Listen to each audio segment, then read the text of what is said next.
இலக்கணம் வகுக்கிறதுல ரொம்ப கெட்டிக்காரங்களாம் கிரேக்க அறிஞர்கள். ஒவ்வொன்றுக்கும் டெபனேஷன் வகுக்கிறதுல. அப்போ ஒரு குரூப் அறிஞர்கள் குழு கூடி உட்கார்ந்து மனிதன் என்பவன் யார், மனிதன் அப்படின்னா அதுக்கு என்ன டெபனேஷன், ஒரு வரைவிலக்கணம் வகுக்கணும்னு உட்கார்ந்தாங்களாம். உட்காந்தா எல்லாம் இப்படி ஒவ்வொரு அறிஞரும் ஒரு யோசனை சொல்லியிருக்கிறார். மனிதன் என்பவன் ஒரு 2 கால் பிராணி அப்படின்னு எழுதிடலாம் சார் அப்படின்றது. உடனே எல்லாம் ஏகமனதா எல்லாம் சரி தான், சரியா இருக்கு விளக்கம். மனிதன் என்பவன் 2 கால் பிராணி, சரியா இருக்கேன், ஒத்துக்கலாம்னு போனாங்க. அப்ப திடீர்னு ஒருத்தர் எழுந்திரிச்சு வெளில ஒண்ணாராம். போயிட்டு ஒரு திடுக்கிட்டு வெளில திரும்பி ஒரு சாக்குல கொண்டாந்து அப்படி வச்சாரு மேஜையில. சாக்கு உள்ள என்ன இருக்குன்னு கேட்டார் தலைவர், கூட்ட தலைவர். உங்க வரைவிலக்கணப்படி, உங்க டெபனேஷன் படி உள்ள ஒரு மனுஷன் இருக்கான். மனிதன் என்பவன் ஒரு 2 கால் பிராணின்னு தானே சொன்னீங்க அப்படின்னு சொல்லி திறந்தா ஒரு கோழி நிக்குது. கோழி இது 2 கால் பிராணி தானே, அப்ப இதுவும் ஒரு மனுஷன் தானே அப்படின்னா, ஆகா நம்ம டெபனேஷன்ல ஏதோ ஒரு தப்பு, அதுல ஒரு திருத்தம் உண்டு பண்ணணும் அப்படின்னு சொல்லி இன்னொருத்தர் சொல்லிருக்காரு. நான் அதுல கொஞ்சம் ஒரு கரெக்ஷன் கொடுக்குறேன் சார் அப்படின்னு சொல்லி மனிதன் என்பவன் சிறகுகளற்ற 2 கால் பிராணி அப்படின்னு கொடுத்துருக்கான். உடனே அவன் மறுபடியும் எடுத்துட்டு ஓடனான். திரும்பி வந்தான், சாக்கு உள்ள மனுஷன் இருக்கான எடுத்தா அதே கோழி ரெக்கையெல்லாம் பீச்சு விட்டு நிறுத்தி வச்சிருக்கான். உங்க டெபனேஷன் படி மனுஷன் சிறகுகளற்ற 2 கால் பிராணி அப்படின்னு. அப்புறம் தான் அந்த கிரேக்க அறிஞர்களே சொல்லிட்டாங்களாம், மனிதனுக்கு அதாவது இப்ப ஏதாவது ஒண்ணும் முடியலன்னா இப்ப நம்ம என்ன பண்றோமோ அது மாதிரி அதே முடிவுக்கு வந்தாங்க. அதாவது சபை ஒத்தி வைக்கப்படுகிறது அப்படின்னு சொல்லிவிட்டு கடைசி வரைக்கும் அது டெபனேஷன் கொடுக்கல. மனிதனுக்கு விஞ்ஞானம் போட்டிருக்கிற வேலை வேற. விஞ்ஞானம் கெமிஸ்ட்ரி என்ன சொல்லுதுன்னா, ஒரு சராசரி மனுஷ உடம்புல இருக்கிற கால்சியத்தை மட்டும் தனியா எடுத்தா ஒரு சின்ன ரூமுக்கு வெள்ளடிக்கலாம். ஒரு சராசரி மனுஷ உடம்புல இருக்கிற கொழுப்பை மட்டும் தனியா எடுத்தா ஒரு 10 சோப்பு கட்டி தயார் பண்ணலாம். ஒரு சராசரி மனுஷன் உடம்புல இருக்கிற பாஸ்பரஸை மட்டும் தனியா எடுத்தா ஒரு 40 நெருப்பூச்சி தயார் பண்ணலாம். ஒரு சராசரி மனுஷ உடம்புல இருக்கிற இரும்பு சத்தை மட்டும் தனியா எடுத்தா 2 செய்யலாம். இவ்வளவுக்கு மொத்தமா விலை போட்டா 42 ரூபா 50 காசு. இதுதான் கெமிஸ்ட்ரி நமக்கு போட்டிருக்கிற விலை. ஒரு மனுஷனுக்கு ரசாயன விஞ்ஞானம் போட்டிருக்கிற விலை அவ்வளவுதான். அவன் எப்போ அவன் அவனுடைய வேல்யூ கூடும்னா அவன் எப்படி நடந்துக்கிறாங்கிறத பொறுத்துதான். அதுவும் மனுஷன் உயிரோட இருக்கிற வரைக்கும் தான் 42 50 காசு. மிருகங்கள் அவனை விட பெருசா இருக்கு. செத்ததுக்கு அப்புறம் வேல்யூ கூடுது. கடையில பாருங்க, உயிர் கோழி 50 ரூபா, உரித்த கோழி 60 ரூபான்னு போட்டுருவான். செத்ததுக்கு அப்புறம் 10 ரூபா கோழி போடும். மனுஷன் உயிர் மனிதன் 42 ரூபா 50 காசு, செத்த மனிதன் 52 ரூபா 60 காசு அப்படின்னா நீயே வச்சுக்கடா போடான்ட்டு போடுவான். அது அப்படி எப்படி வாழணுங்கிற அந்த வாழ்க்கை நெறிகள்லாம் பெரியவர்கள் நிறைய பேர் அதை பத்தி இது பண்ணி சொல்றாங்க. அதனாலதான் அவங்க கிட்ட இருந்து கத்துக்கிட்டு நம்ம நல்ல பழக்க வழக்கங்கள், நம்ம கிட்ட இருக்கிற அந்த திருக்குறளை பத்தி இப்பதான் அதை பத்தி நிறைய பேர் பேச ஆரம்பிச்சிருக்கிறாங்க. திருக்குறள்ங்கிறது அதனுடைய அருமை பெருமையெல்லாம் எப்படி போச்சுன்னு சொல்லி. திருக்குறள்லாம் சின்ன வயசுல நம்ம பாடத்திட்டத்துல மனப்பாடம் பண்ணதுதான்.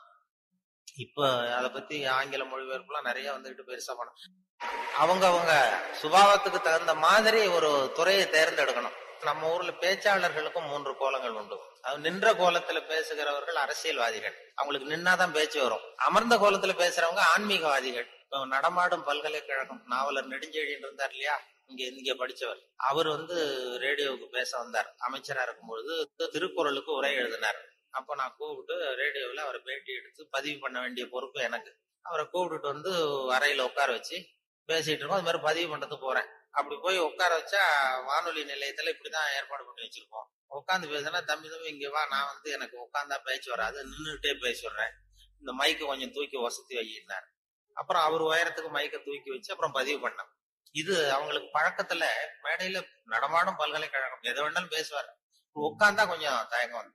அது அரசியல் அப்படி. அது ஆன்மீகவாதிகள் கிருபானந்த வாரியார் எல்லாம் கூப்பிடுறோம் வானொலி நிலையத்துக்கு, அவரை உட்கார வச்சுதான் பதிவு பண்ணுவோம். அவரை நின்றுகிட்டே பேசுங்க சார்னு சொல்ல முடியாது. அதனால நின்ற கோலம் பேசுறவங்க அரசியல்வாதிகள், அமர்ந்த கோலத்துல பேசுகிற பேச்சாளர்கள் ஆன்மீகவாதிகள்.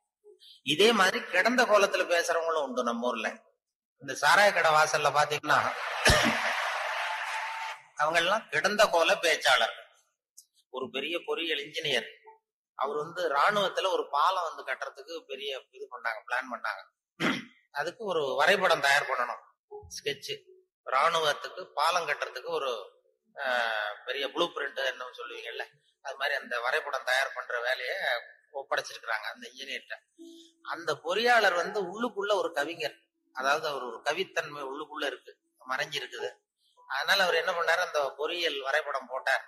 பாலத்தை போட்டுட்டு ஒரு ஆறு ஓடுது, குறுக்க பாலம், அதனுடைய நீளம் அகலம் எல்லாம் கரெக்டா போட்டாரு. போட்டு அந்த ஆறு ஓடிட்டு இருக்கு.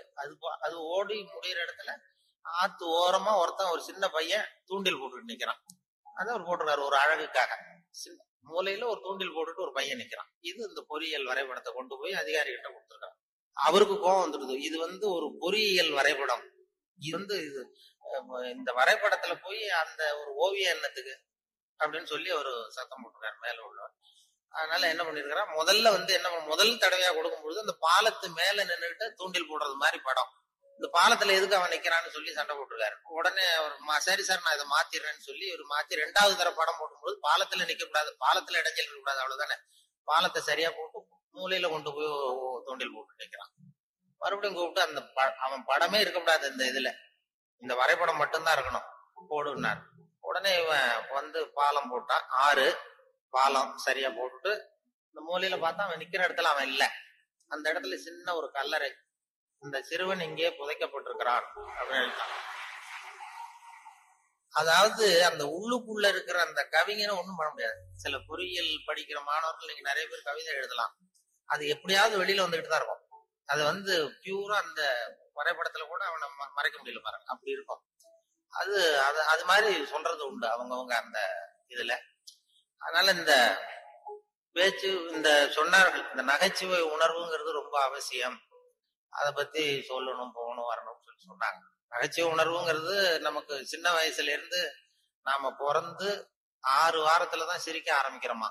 ஒரு குழந்தை பிறந்து 6வது வாரம் தான் சிரிக்க ஆரம்பிக்கும். ஒரு கிளுகிழப்பைய கொண்டு போய் குழந்தை முகத்துக்கிட்ட ஆட்டுனா சிரிக்குது. அதே கிளுகிழப்பைய ஒரு தாத்தா முகத்துக்கிட்ட ஆட்டுங்க, கோவம் வந்துடும். குச்சி கிச்சிருந்தா எடுத்து அடிச்சிருவாரு. ஏன்னா அப்படி இருந்தவர் அப்படி ஆயிட்டாரு. ஒரு காலத்துல அப்படி இருந்தவர் அப்படி சின்ன வயசுல ஒரு கிளுகிழுப்பு சத்தத்துக்கு சிரிச்சவர் அதே சத்தத்துக்கு டென்ஷன் ஆகுறாருன்னா அப்படிதான் மனுஷனுடைய வாழ்க்கை வீணா போகுது. அந்த இயல்பு தன்மை மாறாம இருக்கணுமா, இந்த சிரிப்பு தன்மை ஆனா சிரிப்புங்கிறது ஒரு பாவமான செயல்னு காலங்காலமா போதிக்கப்பட்டு வந்திருக்கிறோம். அதனால இந்த இப்படிப்பட்ட இந்த உணர்வு, இந்த நகைச்சுவை உணர்வை பத்தி பேசிட்டு இருந்தோம் இல்லையா, அது எங்க ஆசிரியர் சொன்னது மாதிரி அதை வச்சு எந்த விஷயத்தை சொன்னாலும் கொஞ்சம் சுவாரஸ்யமா சொன்னோம்னா வாழ்க்கையிலயும் சரி, நீங்க எந்த துறையில வேலைக்கு போனாலும் சரி, சக மனிதர்கள்ட்ட பழகும் பொழுதும் சரி, அந்த நகைச்சுவை உணர்வுன்னு இருக்கும் பொழுது நல்லா இருக்கும். அதாவது இவரு பேராசிரியர் கல்கி எழுதியிருக்கிறாரு, இதுல பேசினார். அவரு ஆல் இண்டியா ரேடியோல ஆரம்பத்துல 1938 பேராசிரியர் கல்கி பேசியிருக்காரு, தமிழில் சிறுகதை அப்படின்னு. எப்படி சொல்றத சுவாரஸ்யமா எப்படி சொல்றதுன்னு சொல்லி அப்ப பேசியிருக்காரு. சிறுகதைன்னா அது சிறுன்னு அர்த்தம் இருக்கு, அதனால சிறுசா இருக்கணும், தேவைக்கு அதிகமா வளர்த்தாத. கதைன்னா அதுல ஒரு கதை அம்சம் இருக்கணும். ஒரே ஒரு ஊர்ல அப்படின்னு ஆரம்பிச்சா அதுக்கப்புறம் என்ன அப்படின்னு கேட்க தோணுது இல்ல, அது மாதிரி இருக்கணும் ஒரு வரியும் அப்படின்னு சொல்லிட்டு, சொல்றதே எப்படி சுவாரஸ்யமா சொல்றதுன்னா தேவைக்கு அதிகமா நீ வளர்த்தாதே அப்படின்னு சொல்லி அதுக்கு ஒரு உதாரணம் கொடுத்திருக்காரு கல்கி. அதாவது நீங்க எழுத்தாளரா இருந்தாலும் சரி, பேச்சாளரா இருந்தாலும், சக மனிதர்கள்ட்ட பழகிறவரா இருந்தாலும் தேவைக்கு அதிகமா இது பண்ணாதீங்க அப்படிங்கிறதுக்காக சொல்லியிருக்காரு. அவர் ஒரு கதை எழுத்தாளர் எப்படி இருக்கணுங்கிறதுக்காக கல்கி சொன்னது. ஒரு நாள் காஞ்சிபுரம் உபய வேதாந்த தேசிக சுவாமிகள் தன் வீட்டு வேலைக்கார குப்பனை கூப்பிட்டு, அடே குப்பா, நீ உடனே ஸ்ரீபெரும்புதூர் ஓடி போய் திருவேங்கடாச்சாரியை சந்தித்து திருக்குடந்தையிலே இருந்து இங்கே வந்திருக்கிற திருநாராயண ஐயங்கார் சுவாமிகள் திருக்கோவில் ஆராதனைக்கு திருத்துழாய் எடுத்து திரும்புகையில் திருக்குளத்தில் திருப்பாசி வழுக்கவே திருவடி தவறி விழுந்தார் என்று சொல்லிவிட்டு வா அப்படின்னு எழுதினாராம். சொல்லிவிட்டு என்னப்பா சொல்லிருவியா அப்படின்னு கேட்டிருக்காரு. நான் சொல்லிடுறேன் சாமின்னு இருக்கான் குப்பன். எப்ப இன்னொருத்தரை என்கிட்ட சொல்லி காட்டு, என்ன சொல்லுவேன் அப்படின்னு கேட்டாராம். அது என்ன சாமி, கும்மோன் தாசாமி குட்டையில விழுந்தான்னு சொல்லணும், அவ்வளவுதானே. நான் சொல்லிட்டு போறேன் அப்படின்ட்டான். அப்ப கல்கி சொல்றாரு, சிறுகதையின் இலக்கணம் குப்பனுக்கு புரிந்திருக்கிறது, உபய வேதாந்த தேசிக சுவாமிகளுக்கு புரியவில்லை அப்படின்னு அவர் பேசியிருக்காரு. அந்த வானொலி இதுல ஒலிப்பதிவுல கேட்டேன், அது அப்படியே வச்சிருக்காங்க. அப்ப பேசுனதெல்லாம் அப்பப்போ இது பண்ணி வச்சிருக்கிறது. அதே மாதிரி கொத்தமங்கலம் சுப்புன்னு ஒருத்தர் பெரிய பிரபலமான வில்லுப்பாட்டு கலைஞர். அப்புறம் அவர் காந்தி மகான் கதைன்னு ஒரு வில்லுப்பாட்டு எழுதினார். அப்போ காந்தி மகான் கதை வில்லுப்பாட்டு அவருக்கு அந்த வில்லுப்பாட்டை கேட்கறதுக்கு ஏகப்பட்ட கூட்டம், எல்லாரும் பெரிய ரசிகர்கள். ஆனா அதையே புஸ்தகமா போட்டு வித்தாரு, விக்கல. காந்தி மகான் கதை புஸ்தகமா போட்டு புத்தகமா விற்கும் பொழுது யாரும் வாங்கறதுக்கு ஆள் இல்லை, அவரே வீட்டுல அடிக்க வச்சிருந்தாரு. அத அப்ப அப்ப அந்த அந்த வில்லுப்பாட்டு இருக்கு, காந்தி மகான் கதை வில்லுப்பாட்டை நான் ரேடியோவில் போடுறதுக்காக எடுத்து பதிவு பண்ணிட்டு இருந்தேன். அப்போ ஒரு கட்டம் வந்தது, காந்தியை சுடுற இடத்துல அவர் கதறி அழறார். கதறி அப்படியே நிஜமாக அழறார் காந்தி சுடப்படுற இடத்துல. இந்த வில்லுப்பாட்டு அது பதிவாகி இருக்குது, அதை போட்டு கேட்டேன். அப்ப எனக்கு ஒரு சந்தேகம், இது எப்படி, அதாவது ஒரு தடவை சொல்றப்ப அழுக வரலாம் அவருக்கு, இந்த வில்லுப்பாட்டை திருப்பி திருப்பி பாடிக்கிட்டே இருப்பாரு. ஒரு 500 தடவை 600 தடவை சொல்லும் பொழுது 600வது தடவையும் காந்தியை சூடு பண்ணிட்டு இருக்கிறாங்க. அதனால நல்ல பழக்க வழக்கங்களை வந்து ஏற்படுத்திக்கணுங்கிறது தான் ரொம்ப முக்கியமான விஷயம். அதனால இதுல எப்படி நான் சொன்னது மாதிரி எவ்வளவு நேரம் எதை தாக்க முடியும், குடும்பத்துல வந்து ரொம்ப ஒருத்தர் ஒரு அனுசரிப்பு தன்மை, சகிப்புத்தன்மை, இதெல்லாம் வேணுங்கிறத பத்தி நிறைய இந்த சின்ன சின்ன விஷயங்களா தான் வானொலி சொல்றது உண்டு. இந்த நகைச்சுவைன்னு சொன்னதுனால அது சேர்த்து சேர்த்து கதையா சொல்றது உண்டு. சின்ன விஷயங்களை வந்து அப்படியே பண்டிதமணி கதிரேசன் செட்டியார் இருந்தார், அவருடைய மகன் கூட இங்க இருந்தார்ல தமிழ் துறையில, கதிர் தியாகராஜ். அவங்க அப்பா பண்டிதமணி கதிரேசன் செட்டியார். அவர் வந்து திருக்குறளை மனப்பாடம் பண்ணது எப்படின்னா, எதிரில் வந்து அவங்க வீட்டு வேலைக்காரனை உட்கார வச்சுக்குவாராம். இவர் உட்காந்துருப்பார், அவருக்கு காலு நடக்க முடியாது, காலு போனோம். அதனால எதிரில் வேலைக்காரனை உட்கார வச்சுட்டு அவன் கையில திருக்குறள் புஸ்தகத்தை கொடுத்துடுறது.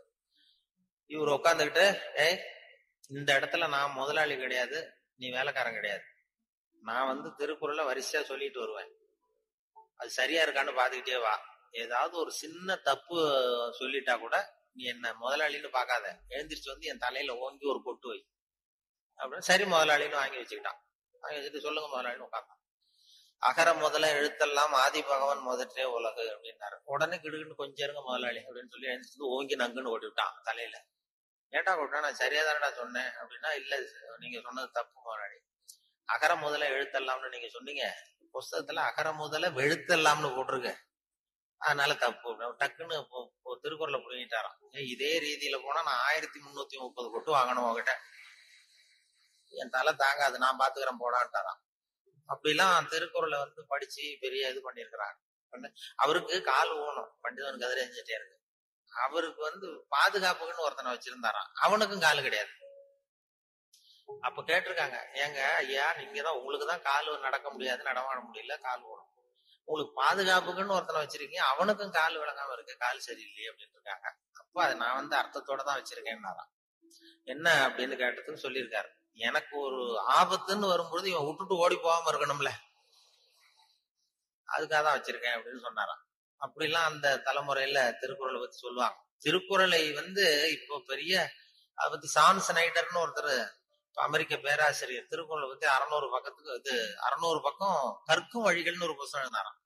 Highway to learning, highway to learning அப்படிங்கிற புத்தகம் 600 பக்கம், 500 ரூபாய் விலை. அதாவது கற்கும் வழிகள்னு அமெரிக்காவில் இப்ப பிரபலமா அந்த புத்தகம் வச்சுட்டு இருக்கு. அதை படிச்சுட்டு நம்ம தமிழ் பேராசிரியர் ஒருத்தர் சொன்னாருங்க, இதுக்கு ஏன் 600 பக்கம் வேஸ்ட், நம்ம திருவள்ளுவர் ஒவ்வொரு வார்த்தையிலேயே பதில் சொல்லியிருக்காரு அப்படின்னாரு. கற்கும் வழிகள்ல அவர் என்ன பண்ணிருக்காருன்னா, சாப்டர் படிச்சிருக்காரு. Why we should read, how we should read, what we should read, when we should read அப்படின்னு 4 பிரிவா பிரிச்சுக்கிட்டு எதை படிக்கணும், எப்படி படிக்கணும், ஏன் படிக்கணும், எப்போ படிக்கணும் அப்படிங்கிற மாதிரி பண்ணிருக்கிறார். அதாவது ஹவு வி ஷுட் ரீட் அப்படின்னு ஒரு கேள்வியை கேட்டுக்கிட்டு 250 பக்கம் அவர் எழுதியிருக்காரு. இந்த கேள்விக்கு திருவள்ளுவர் எப்படி எதை படிக்கணும், அதாவது எப்படி படிக்க வேண்டும், ஹவு வி ஷுட் ரீட்னா கசடர கற்க அப்படின்னு ஒரே வார்த்தையில ஒரு பதில் கொடுத்து, இதுக்கு 250 பக்கம் வேஸ்ட் பண்ண வேண்டியது இல்லைன்னாரு. வாட் வி ஷுட் ரீட், என்ன படிக்கணும் அப்படின்னா கற்பவை கற்க, இதுக்கு 300 பக்கம் எழுதியிருக்காரு அவரு. வென் வி ஷுட் ரீட், அதாவது அப்புறம் வாட் வி ஷுட் ரீட், ஏன் படிக்க வேண்டும், ஒய் வி ஷுட் ரீட், அதுக்கு 300 பக்கம் எழுதியிருக்காரு. இவர் அதற்கு தக்க நிற்க அப்படிங்கிறது தீர்ந்து போச்சு. வென் வி ஷுட் ரீட், எப்பொழுது படிக்க வேண்டும் அப்படின்னா சாந்துணையும் அப்படிங்கிற வார்த்தையில இருந்து 4 வார்த்தையில திருவள்ளுவர் சொன்னதை ஒரு 600 பக்கம் எழுதியிருக்கிறாருன்னு சொன்னார். அதை படிச்சு பார்த்துட்டு அப்படி அதை பத்தி பெருமையா ஜியு போப் ஆராய்ச்சி பண்ணாரு. அதாவது இவரு அரிஸ்டாட்டல்லையும் திருவள்ளுவரையும் ஒப்பிடுறாரு ஜியு போப். அப்ப என்னன்னா, அரிஸ்டாட்டில் காலத்துல ஒரு தப்பு பண்ணிட்டா அதே தப்ப திருப்பி பண்ணலாம். இப்போ ஒருத்தர் வந்து வலது கையை ஒருத்தர் வெட்டிட்டான்னா திருப்பி அவனுடைய வலது கையை வெட்டலாம். ஒருத்தன் ஒரு கண்ணை குத்தி விட்டான்னா அதே கண்ணை இவனும் குத்தலாம். அதுதான் இப்ப உள்ள தர்மம். அரிஸ்டாட்டில் காலத்துல ஒருத்தன் உங்களுக்கு ஒரு விரல எந்த விரல வெட்டுறானோ அதே விரல நீங்களும் வெட்டலாம். அது அந்த தர்மம். அதே காலத்துல வந்து திருவள்ளுவர் என்ன சொல்றாரு அப்படின்னு பார்த்தார். அதாவது ஒருத்தன் நமக்கு கெடுதல் பண்ணுனா திருப்பி அதே கெடுதலை பண்ணு அப்படின்னு அவர் சொல்றாரு. அதுக்கடுத்து திருவள்ளுவரை பார்த்தா, நீ ஒருத்தன் உன்னை அடிச்சுட்டான்னா நீ பதிலுக்கு அவன் கண்ணத்தை தடவி கொடு அப்படிங்கிறார். இன்னா செய்தாரே ஒருத்தல் அவர் நாண நன்னயம் செய்து விடுன்னு சொன்னார். அப்படின்னு சொல்லிட்டு இது ஜியு போப் ஒப்பிடுறாரு அரிஸ்டாட்டிலையும் திருவள்ளுவரையும். அவர் எழுதுறாரு, when compared because of this unique feature of forgiveness, மன்னிப்புல வந்து இது ஒரு தனித்தன்மை இருக்கு திருவள்ளுவர் சொல்றதுல. அதனால ஜியு போப் எழுதுறாரு, when compared because of this unique feature of forgiveness, Thiruvalluvar is at least 1 inch taller than Aristotle அப்படின்னு எழுதினார். அரிஸ்டாட்டிலை விட 1 இன்ச்சு உயரமானவர் திருவள்ளுவர் அப்படின்னு சொல்லி. அதனாலதான் அவ்வளவு உயரமா கன்னியாகுமரியில கொண்டு போய் செலவு வச்சிருக்கிறோம். அது வந்து அப்படி வந்து ஜியு போப்பு கம்பேர் பண்ணி எழுதாரு. அப்படி நாம பெருமைப்படுறதுக்கு எத்தனையோ விஷயங்கள் நம்ம இதுல இருக்கு. கம்பராமாயணத்துல அப்படிதான் திடீர்னு இந்த அவங்க மாதிரி உள்ளவங்க கம்பராமாயணம் கூட்டத்துக்கு கூப்பிடுவாங்க. கம்பராமாயணம் சார் நான் படிச்சது இல்லைன்னு சொன்னா கேட்கறது இல்லை, நீ வந்து படிச்சுட்டு வா, படிச்சுட்டு வந்து பேசுமாங்க. நான் அப்ப பார்த்தேன், ஒரு பகுதியை மட்டும் படிச்சுட்டு போனேன் கம்பராமாயணம். திடீர்னு கம்பர் விழாவில் கூப்பிட்டாங்க. நான் கம்பர் வந்து பள்ளிக்கூடத்துல மனப்பாட பகுதியில படிச்சதுதான். கம்பர் விழாவில் வந்து என்ன பண்றது, அவங்க சொல்றாங்களேன்னு படிச்சு பார்த்தேன். ஒரு பகுதியை எடுத்துக்கிட்டேன். அதுல கண்ணதாசன் சொல்லியிருக்கிறாரு, வான்மீகி செய்த வடமொழி நூல் ஒன்றினைத்தான் தேன்பூசி தருகின்றேன் செந்தமிழில் என்று சொன்னான். சீதைக்கு தமிழ்நாட்டு சேலையினை கட்டி வைத்தான், ஸ்ரீராமன் ஒழுக்கத்தில் தென்னாட்டு பண்பு வைத்தான் அப்படின்னு கண்ணதாசனுடைய பாட்டு. அதுல இந்த சீதைக்கு தமிழ்நாட்டு சேலையினை கட்டி வைத்தான்னு போடுவாங்க. அதுக்கு என்ன அர்த்தம்னு கொஞ்சம் ஆராய்ச்சி பண்ணி பார்த்தோம். அதுல கம்பராமாயணத்துல எழுதியிருக்காரு, அதாவது நம்ம தமிழ்நாட்டு பெண்களுடைய பழக்கம் என்னன்னா, ஒரு துக்க காரியம் தான் இன்னொரு பொண்ணை தான் கட்டி பிடிச்சிட்டு அழறது பழக்கம். ஒரு துக்கம் இன்னொரு பொண்ணை கட்டி பிடிச்சிட்டு அழறது பழக்கம். சீதை வந்து காட்டுல இருக்கும் பொழுது தசரதன் செத்து போட்டான்னு செய்தி வருது. அப்போ அவ கட்டி பிடிச்சிட்டு அழறதுக்கு இன்னொரு பொண்ணு வேணும், அங்க யாரும் இல்ல. அதான் தமிழ்நாட்டு பண்பு. அங்க ராமன் லட்சுமணன் தான் இருக்காங்க. என்ன பண்ணானா, நிலமெனும் செவிலி மேல் வைத்த கையினாள் அப்படின்னு பூமாதேவியை கட்டி பிடிச்சிட்டு அழதான் அப்படின்னு கம்பர் எழுதுறாரு. இதான் சீதைக்கு தமிழ்நாட்டு சேலையினை கட்டி வைத்தான்ங்கிறது அந்த விளக்கம் வந்தது. இப்ப எங்க ஹியூமர் கிளப் வந்ததுன்னா, அதை சொன்னதுக்கு அப்புறம் நான் சொன்னேன், அதாவது இது மாதிரி ஒரு பெண்ணு இன்னொரு பெண்ணை கட்டி பிடிச்சிட்டு அழறதுதான் மரபுன்னு இருக்கிறதுனால அப்படி இருக்கு. ஒரு பெண் வந்து ஆணை கட்டி பிடிச்சிட்டு அழலாம்னு இருந்தா இழவு வீட்ல எல்லாம் கூட்டம் சொல்லி மாளாது. ஊர்ல இருக்கிறவன் அங்க போய் நிப்பான். அது மட்டும் இல்ல, கொஞ்சம் அழுததான், அங்க மேல தெருல ஒண்ணு போட்டுது, இதை விட நல்லா இருக்கும், அங்க போண்டா வாடாமா போவோம், இப்படி ஆயிடும் அப்படின்னு சொல்லி இது எப்படி உதவுது பாருங்க. ஒரு இலக்கிய பேச்சு பேசும்பொழுது கூட இந்த பயிற்சி, இந்த ஹியூமர் கிளப் பயிற்சி, அது அப்படி அந்த பார்வை பார்க்கும்படியாக அப்படி வந்துரும். அது மாதிரி எதையாவது ஒண்ணு வானொலியில சொல்லுகிற விஷயங்களையும் கொஞ்சம் கடுமையான விஷயங்களை கூட நகைச்சுவை சேர்த்து சொல்லுகிற பழக்கத்தை கொண்டு போயிட்டாங்க. இதெல்லாம் கூட சொல்லுவோம். அதாவது கோழி பண்ணையை பத்தி பேசிட்டு இருப்போம், ரொம்ப ட்ரையா இருக்கும், அது விவசாயிகளுக்கு பிரியமான விஷயம். கோழி பண்ணை வைக்கிறதுல கூட வேடிக்கையை சேர்த்து நாங்க சொல்லிடுறது. ஒருத்தன் கோழி பண்ணை வச்சிருந்தானா, கோழியை வச்சு வித்துக்கிட்டு இருந்தானா, ஒருத்தன் போய் கேட்பான், இதெல்லாம் எந்த ஒரு கோழிப்பா, அதோ போகுது, அது எந்த ஒரு கோழி, இது எந்த ஒரு கோழின்னு வாங்க போனவன் கேட்டான். அது விக்கிறவன் சொல்லியிருக்கான், இது பாருங்க, கோழி வந்து சேவலா கோழியான்னு மட்டும்தான் சொல்ல தெரியும், அது எந்த ஊர் கோழின்னு அதை பார்த்து அடையாளம் கண்டுபிடிக்க முடியாது அப்படின்றான் அதை வித்தவன். வாங்க வந்தவன், என்ன அப்படின்னு சொல்ற, எனக்கு உள்ள அனுபவத்துக்கு நான் அதை முதுவை பார்த்தே சொல்லிடுவேன் அது எந்த ஒரு கோழின்னு. நீ என்ன கோழி பண்ண வச்சிருக்கிற, அதோ இருக்கு பாரு, அது நாமக்கல் கோழி, அதுல ஒரு 2 எடுத்து வை, இதோ போது பாரு, இது சேலத்து கோழி, இதுல ஒரு 2 வை, முதுவை பார்த்தா கண்டுபிடிச்சிடலாம்யா என்ன கோழின்னு அப்படின்னு சொல்லியிருக்கான். இது கூட தெரியாம நீ கோழி பண்ண வச்சிருக்க, உனக்கு எந்த ஊர்றா அப்படின்னு கேட்டானா, அவன் திருப்பி முதுவை காட்டினா, நான் பார்த்து கண்டுபிடிச்சுக்கோ அப்படின்னு சொல்லி ஒரு கோழி பண்ணையை பத்தி வானொலியில சொல்லும் பொழுது கூட இப்படி எதையாவது சேர்த்துடுறது. அதாவது கொஞ்சம் கடுமையான விஷயங்களை சொல்லும் பொழுது கூட இப்படி எதையாவது சேர்த்து சொல்லி, அதனாலதான் அந்த தகவலுக்கு ஒரு மரியாதை வந்து. அப்புறம் அந்த நேரம் பத்திரிகையில வர்ற செய்திகளை கூட நகைச்சுவையா சொல்றது உண்டு. அதாவது அதை நேரடியா சொன்னா வானொலியில அனுமதிக்க மாட்டாங்க சில விஷயங்களை, அது சின்னாருக்கு கௌரவ குறைச்சல், அது வேடிக்கை கலந்து நகைச்சுவோடு சொல்லும் பொழுது அதை அனுமதிச்சிருவாங்க. அப்ப அந்த விசாரணை கமிஷன் அது நிறைய நடந்துகிட்டு இருந்தது. டெல்லியில இருந்து அமலாக்க பிரிவு அதிகாரிகள்லாம் வராங்க போறாங்கன்னு பத்திரிகையில அமர்க்கப்பட்ட இடம். அந்த நேரம் வந்து நான் ஒரு ரேடியோவில் ஒரு செய்தியை தயார் பண்றோம். அப்ப என்ன பண்ணேன்னா, இது மாதிரி அந்த பத்திரிகை செய்தியை வச்சுக்கிட்டே ஒரு செய்தி சொன்னோம், இன்னொரு தகவல் சொல்லி. என்னன்னா, ஒருத்தன் வந்து தமிழ்நாட்டுல ஒரு ஆள், அவன் திடீர்னு வந்து கோடீஸ்வரன் ஆயிட்டான். நேத்து வரைக்கும் சாதாரணமா இருந்த ஆள் இன்னைக்கு கோடீஸ்வரன் ஆயிட்டான். டெல்லியில இருந்து 2 அதிகாரிகள் வராங்க, எப்படி அவன் பணம் சேர்த்தான்னு கண்டுபிடிக்கிறதுக்கு. அவனை கூப்பிட்டு 2 அதிகாரிகளும், எப்படிடா பணம் சேர்த்த? நான் ஒன்னும் தப்பான வழியில பணம் சேர்க்கல சார், நான் வந்து பந்தயம் கட்டியே பணக்காரன் ஆயிட்டேன். பந்தயம் கட்டியே எப்படிடா பணக்காரன் ஆக முடியும் அப்படின்னா, நீங்க நம்புங்க சார், நான் பந்தயம் கட்டி தான் பணக்காரன், தப்பான வழியில சேரல சார். பந்தயம் கட்டி எப்படிடா கோடீஸ்வரன் நானு அப்படின்னா, நாங்க நம்ப முடியாதுன்றான் விசாரிக்க வந்தவன். அப்படின்னா உங்ககிட்டயே ஒரு பந்தயம் கட்டட்டுமான்றான் விசாரிக்க வந்தவன்ட்டிய. என்னடா பந்தயம் அப்படின்னா, ஒண்ணுமில்ல சார், இது என் கண்ணு, இது என் பல்லு, என் கண்ணை என் பல்லாலேயே கடிக்கிறேன், எவ்வளவு பந்தயம். விசாரிக்க வந்தவன் 100 ரூபாய் எடுத்து வச்சான், இதை ப்ரூவ் பண்றான்னு. அப்படியே கண்ணை எடுத்துட்டான், அது பளிங்கு கண்ணு. ஏற்கனவே ஒரு கண்ணு பளிங்கு கண்ணை வச்சுட்டா எடுத்து கடிச்சு விட்டான். இது விசாரிக்க வந்தாலும் 100 ரூபாய் விட்டுட்டு நிக்கிறான்.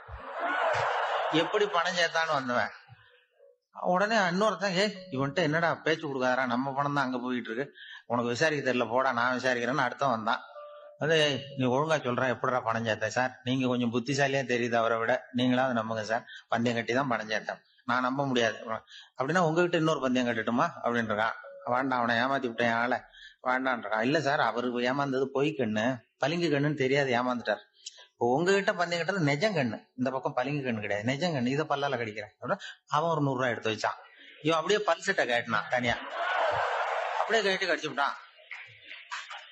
அதே விட்டுட்டான். இவன் உடனே 2 பேரும், இவன்கிட்ட பேச பேச நம்ம பணம் தான் அவன்கிட்ட போயிட்டு இருக்கு, இவன் எப்படி பணம் சேர்த்தான்னு கண்டுபிடிக்கிறதுக்கு டெல்லியில இருந்து வந்திருக்கோம், இவன் மேற்கொண்டு பேசாத, பேச பேச பந்தயம் கட்டுவான். திரும்பி போறதுக்கு ரயிலுக்கு டிக்கெட்டு சரியா இருக்கா பாடுறான்றான். அவன் கரெக்டா எண்ணி பார்த்து கரெக்டா இருக்குப்பா, மேற்கொண்டு பேசாத, அவன்கிட்ட நம்ம போயிடுவோம், போய் நம்ம அதிகாரிகிட்ட சொல்லிடுவோம்னு சொல்லி போயிட்டு வரேன் சார் அப்படின்னு சொல்லிட்டு மரியாதை போயிட்டாங்க. போய் டெல்லியில பெரிய அதிகாரிகிட்ட போய், சார் அவன்கிட்ட வந்து விசாரிச்சு பார்த்தோம் சார், தமிழ்நாட்டுல பந்தயம் கட்டி தான் பணம் சேர்த்தேன்னு சாதிக்கிறான், எங்ககிட்ட ஒரு 200 ரூபாய் வாங்கிட்டான் சார் அப்படின்னு. அவருக்கு கோவம் வந்துட்டுது. இந்தியாவுக்கே தலைமை அதிகாரி, இதுக்காகடா நீங்க இருக்கீங்க, எத்தனை பேர் இருக்கீங்க உங்களை மாதிரி ஜூனியர் ஆபீசர்ஸ் நம்ம ஆபீஸ்ல இந்தியா பூரா விசாரிக்கிறதுக்கு அப்படின்னா? 30 பேர் இருக்கோம் சார். 30 பேருக்கு அனுபவம் பத்தாது, நான் இந்தியாவுக்கே தலைமை அதிகாரி, அனுபவம் ஜாஸ்தி, உங்களுக்கு ட்ரைனிங் கொடுக்கணும் எப்படி ஒருத்தரை விசாரிக்கிறதுன்னு. 30 பேரும் ஒரு ரூம்ல வந்து உட்காருங்க, ஒரு ஆள் போய் அந்த ஆளை தமிழ்நாட்டுல இருந்து இங்க கூப்பிட்டுட்டு வா, வர்ற வரைக்கும் அவன்கிட்ட பேசாதீங்க, பந்தயம் கட்டுவான், மெதுவா கொண்டு வந்து நிறுத்து அப்படின்னா ஒரு ஆள் வந்து ஸ்பெஷலா கூப்பிட்டு போட்டான். இது மாதிரி மேடையில நிறுத்திவிட்டு ஒரு தலைமை அதிகாரி 30 ஜூனியர் அதிகாரிகள் அவங்களுக்கு பயிற்சி கொடுக்குறாரு. இவனை பார்த்து, ஒழுங்கா சொல்லு, எப்படி பணம் சேர்த்த, நான் இந்தியாவுக்கே தலைமை அதிகாரி, என்கிட்ட உண்மையை ஒத்துக்கிட்டீங்கன்னா உன்னை அப்ரூவர் ஆக்கிடுவேன் அல்லது தண்டனையை குறைப்பேன், அந்த அதிகாரம்லாம் என்கிட்ட உண்டு, ஒழுங்கா சொல்லு அப்படிங்கிறார். அவர், சார் நீங்க இந்தியாவுக்கே தலைமை அதிகாரி, அனுபவம் ஜாஸ்தி, நீங்களாவது நம்புங்க சார், நான் பந்தயம் கட்டி தான் பணம் சேர்த்தேங்கிறான். இங்கேயே வந்து இப்படி சாதிக்கிறேன், உன்னை நம்ப முடியாதரா அப்படின்னா உங்ககிட்ட ஒரு பந்தயம் கட்டட்டுமா நானா அவர்கிட்ட போய், வேணாண்டா என் ஆளை ஏமாத்தி விட்டேன் அப்படின்னா. இல்ல சார், அவங்க ஏமாந்தது என் உடம்ப பத்தின ரகசியம், என் கண்ணு பளிங்கு கண்ணுன்னு தெரியாது, நான் பல்செட்டு கட்டியிருந்தது தெரியாது, ஏமாந்துட்டாங்க. இப்ப நான் உங்ககிட்ட கட்டுற பந்தயம் உங்க உடம்ப பத்தின ரகசியம். என் உடம்புல என்னடா ரகசியம், முதுகுல, உங்க முதுகுல 1 ரூபா அகலத்துக்கு கருப்பா ஒரு மச்சம் இருக்கு, உண்டா இல்லையானா? இல்லைன்னு தெரியும் அவருக்கு. இல்லடா, நேத்து வரைக்கும் இல்ல சார், இப்ப இருக்குது மச்சம் அப்படின்னு. உடனே 100 ரூபாய் எடுத்து வச்சாரு அவர் தலைமை அதிகாரி. ஒரு 100 ரூபாய் வச்சு சட்டையை கட்டி காட்டுறாரு, மச்சம் இல்ல. இவன் தோத்துட்டான், இங்க இருந்து போனவன். உடனே 200 ரூபாய் எடுத்து வச்சுக்கிட்டு, தோழர்களே இப்படிதான் ஒருத்தரை விசாரிக்கணும், என்கிட்ட இவன் ஏமாந்துட்டான் பாருங்க, துருவி துருவி விசாரிக்கிறதுன்னு சொல்றாங்களே இதுதான் அப்படின்னு விளக்கம் கொடுத்தாரு. அப்போ இவன் மெதுவா ஆரம்பிச்சானா, சார் இந்த பந்தயத்துல உங்களுக்கு 200 ரூபாய் லாபம், ஆனா இதே பந்தயத்துல எனக்கு 2900 ரூபாய் லாபம் சார் அப்படின்றான். என்னடா பண்ண அப்படின்னு கேட்டிருக்காரு. உங்களுக்கு தெரியாம இந்த 30 பேருக்கிட்டையும் தனித்தனியா ஒரு பந்தயம் கட்டியிருக்கேன்.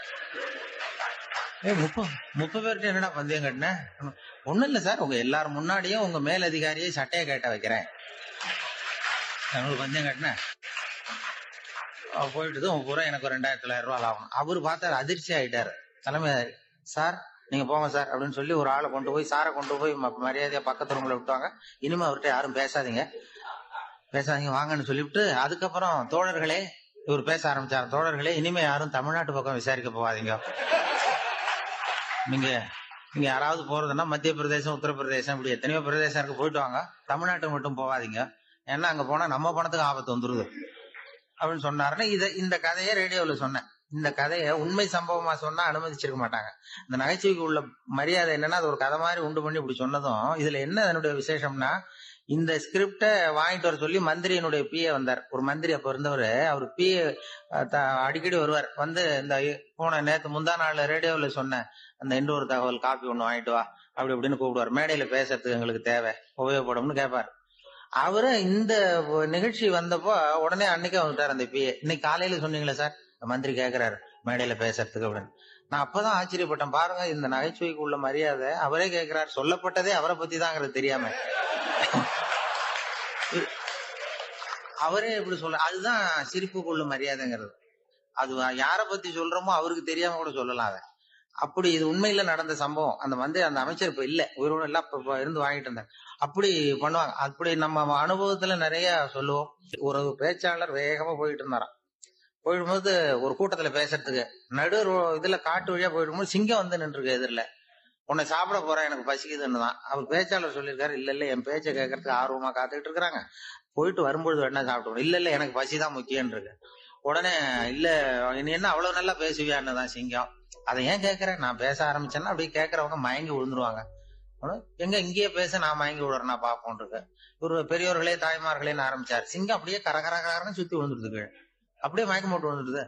இதான் இதுகிட்ட தப்பிக்கிறதுக்கு சரியான நேரம்னு மெதுவா நவுந்து ஓடி போய் ஒரே ஓட்டமா ஓடி விட்டார். ரொம்ப தூரம் போனது வேர்த்து விறுவிறுக்க மூச்சு வாங்குது.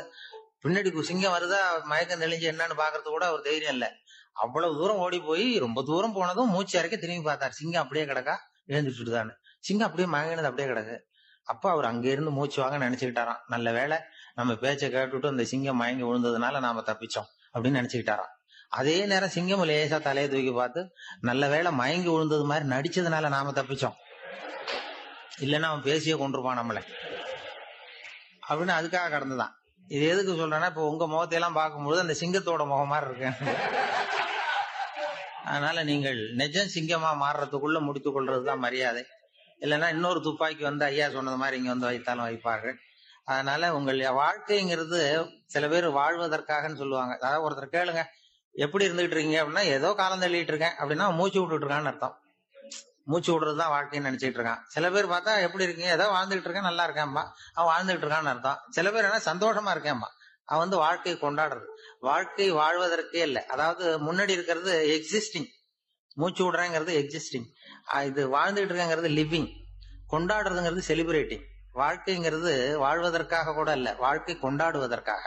அப்படி இந்த நகைச்சுவை வந்து நம்ம கொண்டாட்டத்துக்கு அது ஒரு துணையா இருக்கும் அப்படிங்கறதா முக்கியம். அதனால வாழ்வை கொண்டாடுவோம். இந்த உலகத்துல மனுஷன் எவ்வளவோ தவறுகள் செய்யறான். அதுக்கெல்லாம் என்ன காரணம்? அதை பத்தி மனுஷன் திருடுறான், நல்லாவே தெரியும். நீங்க வேணும்னா கேட்டு பாருங்க, வேற வழி இல்ல அதனாலதான் திருடுறேன்பா. திருடுறது ஒரு புண்ணியமான காரியம்னு திருடனே கூட சொல்ல மாட்டான். திருடுறது தவறுங்கிறது திருடனுக்கு தெரியும். அப்படிங்கறத விளக்கறதுக்காக ஒரு பெரியவர் ஒரு கதை சொன்னார்.